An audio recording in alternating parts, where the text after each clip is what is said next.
ברגע שפתחנו אדובי פרמייר, ככה נראה בעצם המסך. הוא מורכב מ4 חלונות עיקריים, זה החלון הראשון, חלון השני, חלון השלישי וחלון הרביעי.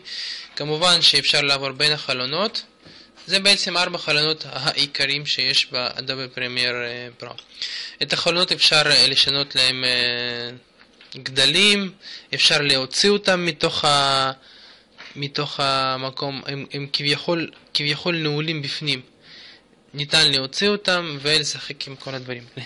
בשיעור הזה אני אסביר קצת על החלון העיקרי שנקרא חלון פרויקט, שזה החלון הזה בעצם.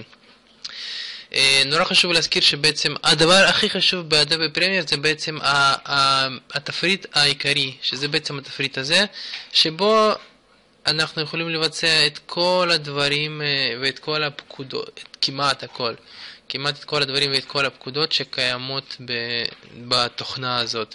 אפשר לעבור דרך התפריטים האלה, ויש פה מיליון דברים פלוס. כרגע אני אספר לכם קצת על החלון הפרויקט, שזה החלון העיקרי. בתוך החלון הפרויקט אנחנו מאחסנים את הקבצים שאיתם אנחנו עובדים.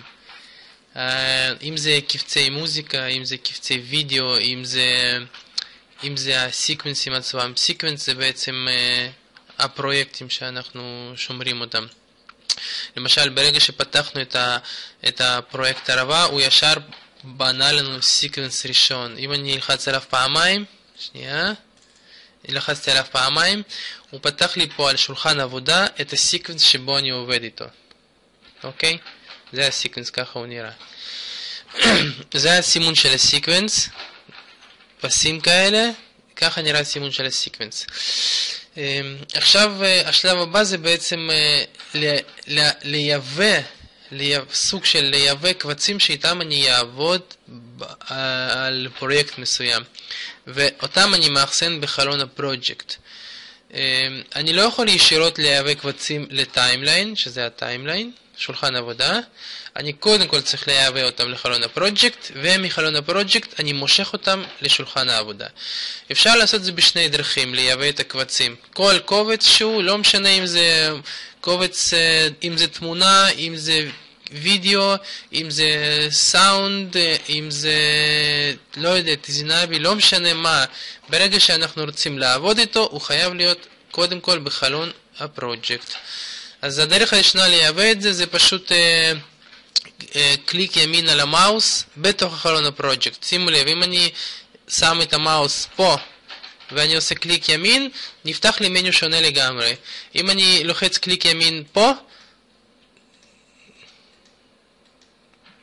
אוקיי, שנייה, הנה, נפתח לי מניו אחר לגמרי. אני חייב להיות בתוך החלון הפרויקט, ואני גם חייב לסמן אותו. ברגע שאני לוחץ עליו, אתם רואים את התוכנה בעצם מסמנת אותו. אם אני אלחץ פה, היא תסמן את זה פה.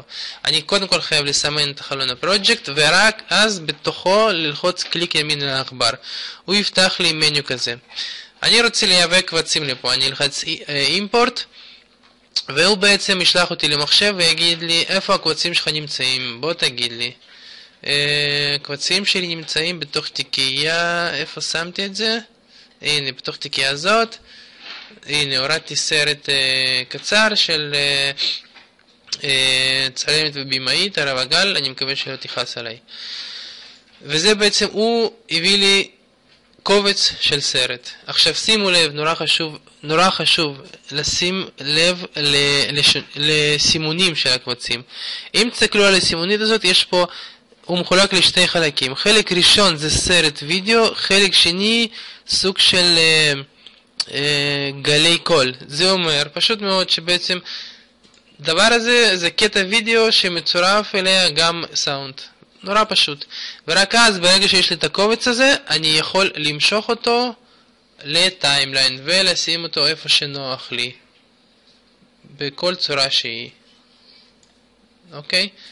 זה דרך אגב, אני אסביר מה שמופיע פה אחרי זה, אבל טוב, אני אסביר את זה עכשיו.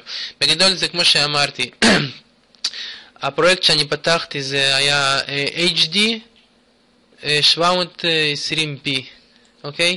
הקובץ שהבאתי הוא בפורמט אחר. מה שקורה פה, התוכנה אומרת לי, תקשיב, הפרויקט שלך, הטיימליין, השולחן העבודה שלך, הוא בפורמט HD, אוקיי? 25 פריים פר שנייה, והקובץ שאתה כרגע רוצה להניח בו, הוא נמצא בפורמט אחר. אז אני נותן לך שתי אופציות. האופציה הראשונה זה להשאיר אותו כמו שהוא, לא לשנות שום דבר. כלומר, אנחנו לוקחים עכשיו סרט שהוא בפורמט אחד, ומניחים אותו על הטיימליין, אוקיי? שהטיימליין בעצם בפורמט אחרת לגמרי, שזה לא טוב לנו. כרגע בשלב הזה. והאופציה השנייה, הוא אומר לשנות את ההגדרות של השולחן העבודה לפי הסרט שהבאת לי, אוקיי?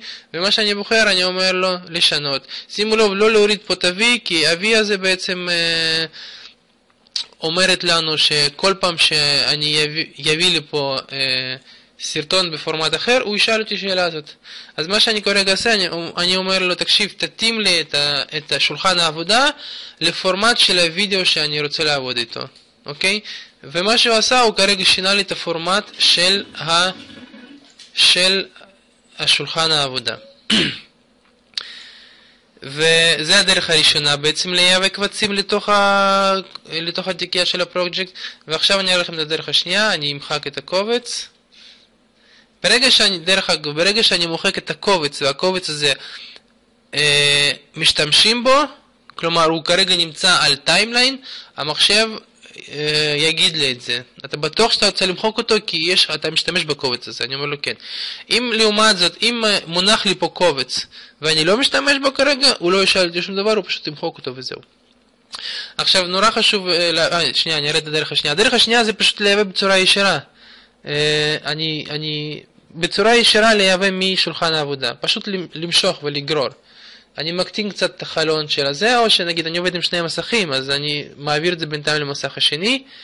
אני מחפש על השולחן העבודה איפה נמצא הקובץ שלי, הקובץ שלי נמצא פה, באקטיב.